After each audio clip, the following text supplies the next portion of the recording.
buenas y bienvenidos al vídeo que vamos a dedicar a la crisis económica de la década de 1870. Se trata de la depresión más importante del siglo XIX y además, desde el punto de vista de la historia económica, nos interesa porque pone fin al crecimiento económico de los años anteriores, porque pone fin al librecambismo predominante, iniciando una nueva etapa de proteccionismo.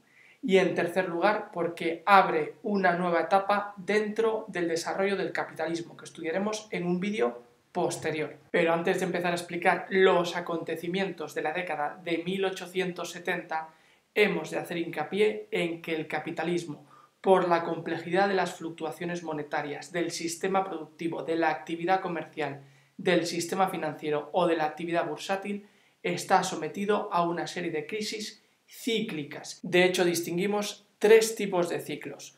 Los primeros son los que se producen cada 2 o 3 años. Son ciclos a corto plazo que reciben el nombre de ciclos de inventario. En segundo término, tendríamos las llamadas crisis a largo plazo, que se producen cada 9 o 10 años.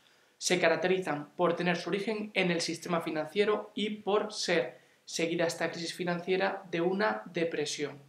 A partir de ahí podemos hablar, por ejemplo, de la crisis de 1825, de la de 1837, de la de 1846, 1857, 1866 y, por último, la de 1873, que será la que analicemos en este vídeo. Y en último lugar hablaríamos de las tendencias o los ciclos seculares, que suelen producirse cada 20 o 40 años. Ahora bien, aunque esté sometido a crisis cíclicas que por supuesto generan bancarrotas, pérdidas económicas, sufrimiento humano, desempleo, etc., lo que es indudable es que a pesar de todo eso, el capitalismo ha resultado altamente beneficioso. No hay más que ver la tabla que estáis viendo aquí, la gráfica que estáis viendo aquí del crecimiento económico desde que la humanidad funciona con este sistema. Por tanto, sometido a crisis cíclicas, pero también favoreciendo un gran crecimiento económico.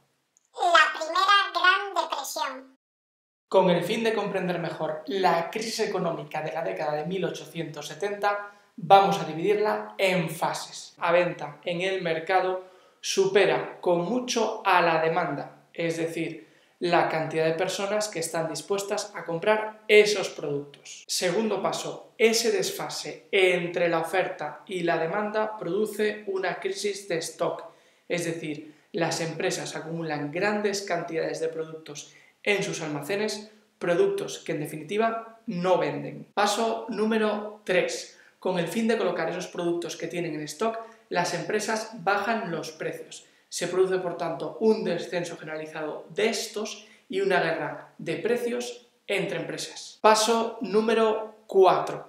Hay empresas que no pueden competir en esa guerra de precios y que, por tanto, quiebran. En cuanto esas empresas quiebran, evidentemente, hay dos consecuencias. La primera, que no pueden hacer frente a las deudas que tienen, por tanto, afectan a terceras personas. Y la segunda consecuencia es que ya no le hacen falta los trabajadores. Esa gente pierde su trabajo y cuando hay más desempleo, la gente consume menos. Por tanto, se reproduce el problema de la falta de consumo. Paso número 5. Ante la paralización de la economía, ante la falta de consumo, es decir, de demanda, lo que hacen algunas empresas es parar la producción o reducirla notablemente. Eso a lo que va a llevar, evidentemente, es que las empresas pierdan menos dinero, pero por otro lado van a tener que despedir a trabajadores. Y como ya hemos dicho, el despido de trabajadores hace a la sociedad más pobre y una sociedad más pobre consume menos. Es decir, la pescadilla que se muerde la cola.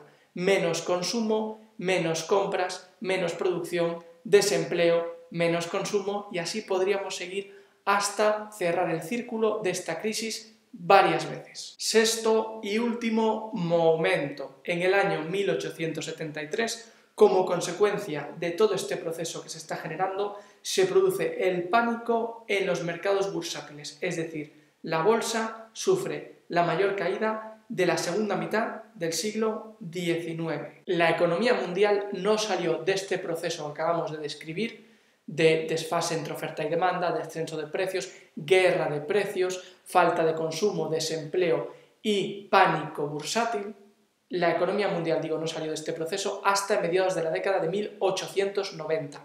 Es más, en Inglaterra, por ejemplo, los precios no volvieron a subir hasta el año 1896. Cabe plantearse ahora qué medidas tomaron las naciones occidentales, las naciones desarrolladas, para salir de esta crisis. Las principales medidas tomadas fueron dos. En primer lugar, la vuelta a las políticas proteccionistas. Hay que tener en cuenta que, según la gente de la época, el problema es de competencia.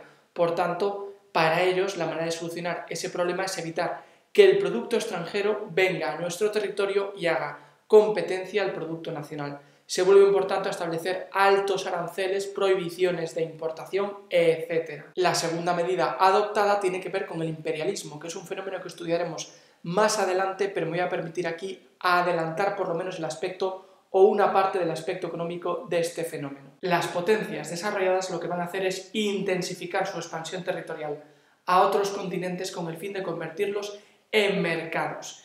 Es decir, si la demanda local, la de mi propio país, está saturada, lo que hago es ir a otro territorio y convertir a esa población en posibles compradores de mis productos. Y por supuesto, ya hemos hablado del proteccionismo, lo que hago es cerrar esa colonia al mercado con otras potencias. Solo pueden comerciar conmigo.